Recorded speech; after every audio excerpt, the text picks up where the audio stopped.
Look at that fucking hedge. Oh, the bike? Jesus Christ. That's funny.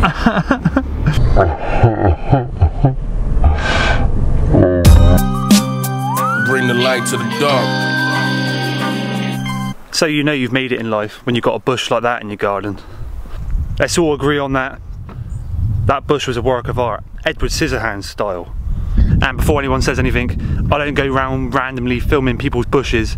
I was in a certain area filming this sort of vlog. Gonna explain everything right now. So that house is at Sandhill Park Estate. The window drop, the Ride magazine cover when I jumped out the window. 7 years on now, and I wanted to revisit the place, see what it's like, see how much it's changed. So a little history lesson on Sandhill Park Estate. Many years ago, it was like a family estate, really rich motherfuckers. They had this big mansion, load of sort of farmland. In the early 1900s, it was sold off. It turned into a mental asylum, a mental hospital. Then during the war, 1939, 1945, it became a prisoner of war camp. After the war, it went back to being a mental asylum again. And then it became some sort of museum, and then it became abandoned. And when I first visited the place with my brother found out about the place because the carpentry company he was working for at the time got the job of redoing the roof on the main mansion. So he knew about the place. So me and him took a trip out there, this sort of abandoned village, and it was all in good nick. The windows were all in one piece, everything was sweet. And then we went back a couple of weeks after, and the place had been absolutely demolished. Not by an actual building company, by human beings, just random human beings. Thug life. They'd gone out there, smashed all the windows, ripped out all the lead from the roof, ripped out all the cables, all the sort of copper piping for all the radiators. They trashed the place. And that's when the window drop sort of fell into place.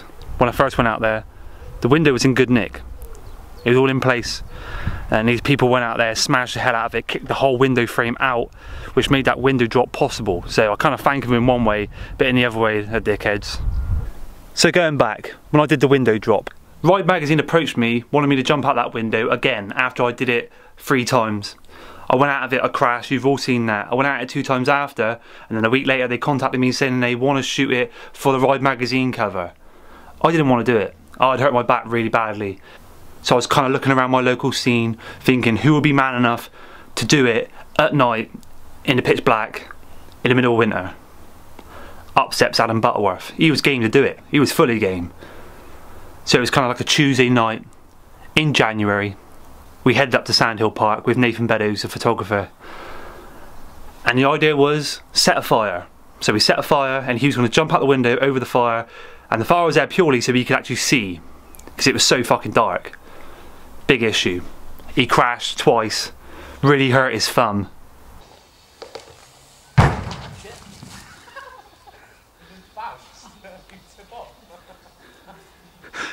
My camera won't focus, you bastard.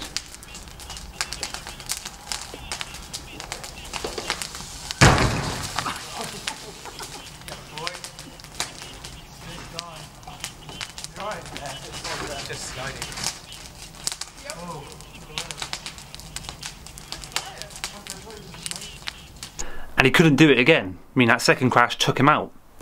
And when we looked at the actual photos, because of the fire, the photos were kind of like distort anyway. It didn't work because of the fire, with the flashes and stuff. Even if he landed it, he'd have had to do it again. So it's kind of lucky he didn't land it, because it'd have been gutting having to do that again.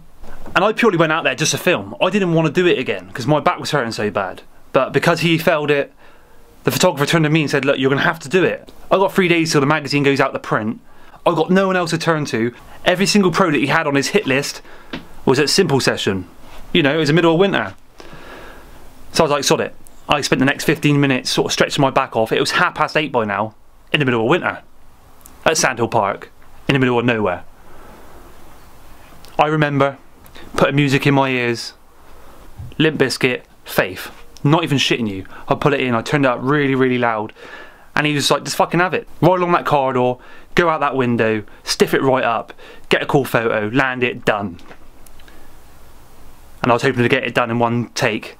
So I literally rid out the window, no pads on whatsoever, you know. I was there in a little woolly hat. Rid out the window, stiff right up. The picture looked sweet, but I slipped the pedals on the landing. Some people were saying, oh, no one's ever going to know, but I was like, nope, we can't do this, I'm going to have to do it again. So on the second occasion, I went a bit slower. And I thought, if I go a bit slower, as soon as I come out the window, I can kind of like keep the bike a little bit of a better angle so the picture looked really good.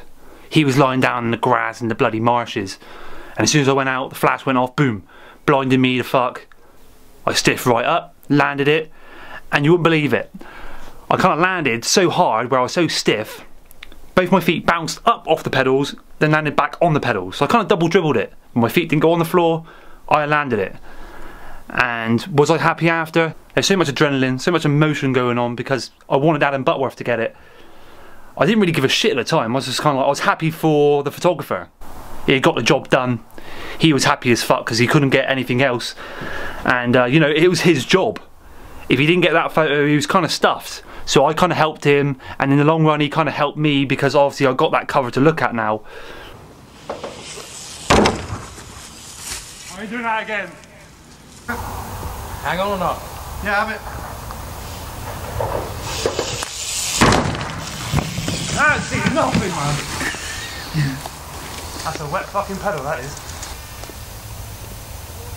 Right, come in.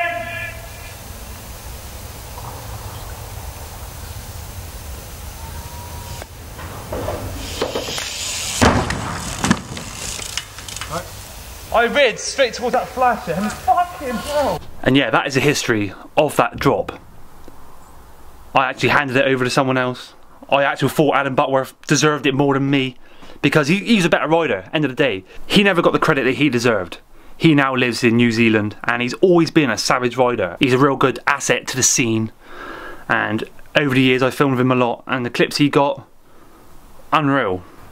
So how much has Sandhill Park changed? Well, I took a drive out there. We did a lap of the new housing estate, which looks unbelievable, and we went to the actual spot where the house used to be.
Look, there is nothing.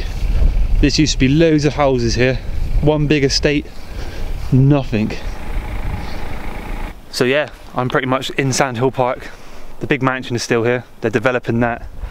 But this, which is now grass, this is where the other houses used to be. And where I shot this photo, the house is literally just there.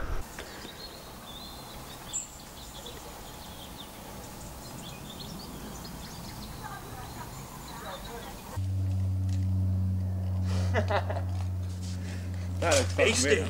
One fuck off girl inside the house.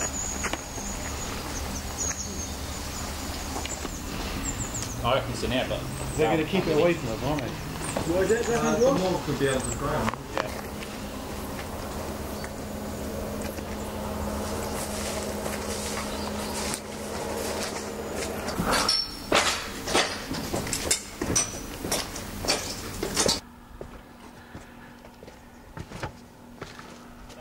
Wait a minute.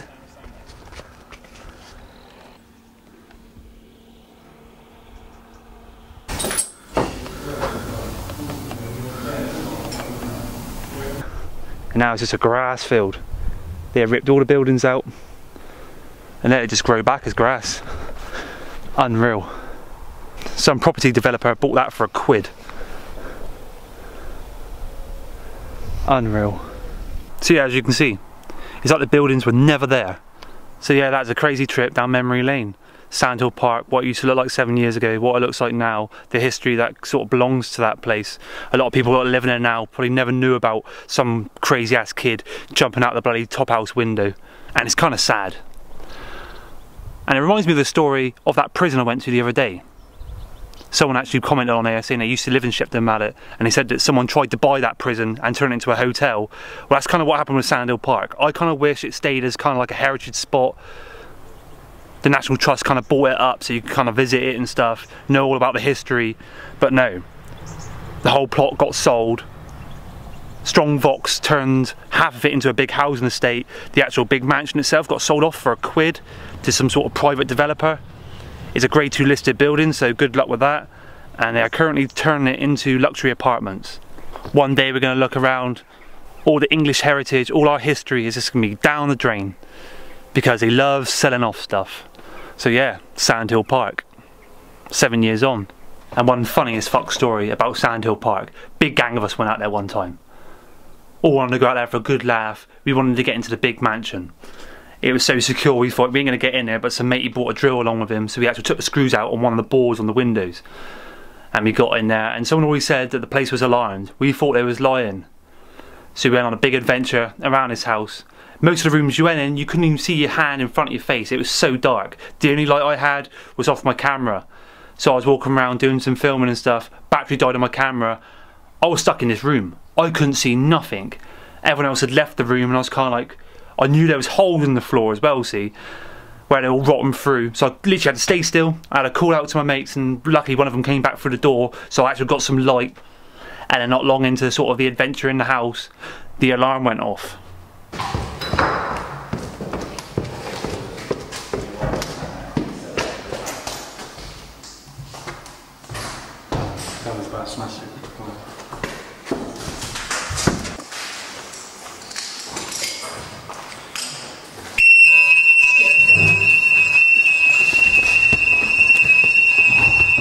It was the loudest fucking alarm ever. You kind of hear it on the camera, but Christ, in person, it was the scariest thing. I was like, whoa!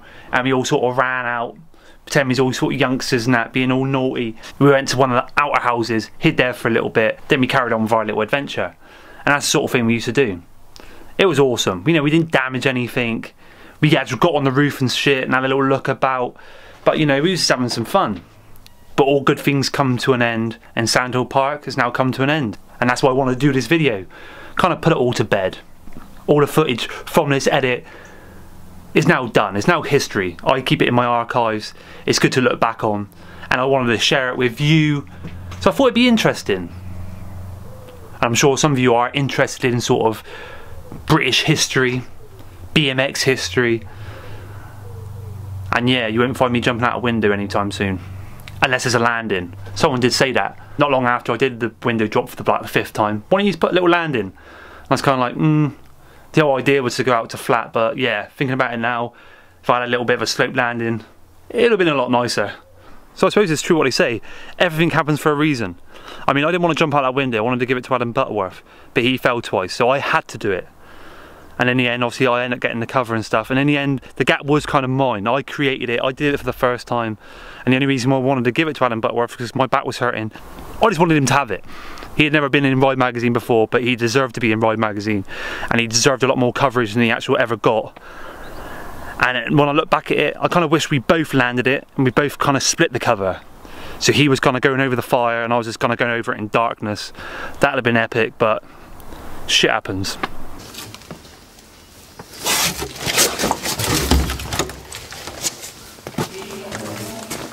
Yeah, you got to turn it off, leave it off for a bit and turn back on if it's fucking hot. It burned the bowl out. Yeah. It's the same thing. It's fucking hot.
Oh, so that'd be amazing. It'd be on a balcony like that. Walk out naked. Did you hear that?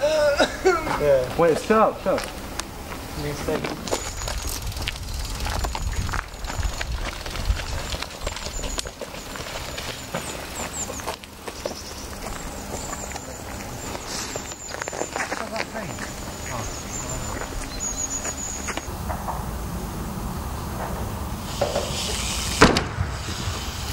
you doing that again? That is land. Say bouncy, man. I don't think I need a landing. Concrete, I think, from now on. Is that a boom? It's star fucking. Yeah. I was landed there, wasn't I? I was landed. He's fucking clean. No, because you landed, you had to pull your bike so you didn't go in that. No, I landed in the swamp. Yes. It's dark in there, yeah. And that is a little history lesson from Baskett to you. Hope you enjoyed it. Thanks for watching, and bye for now.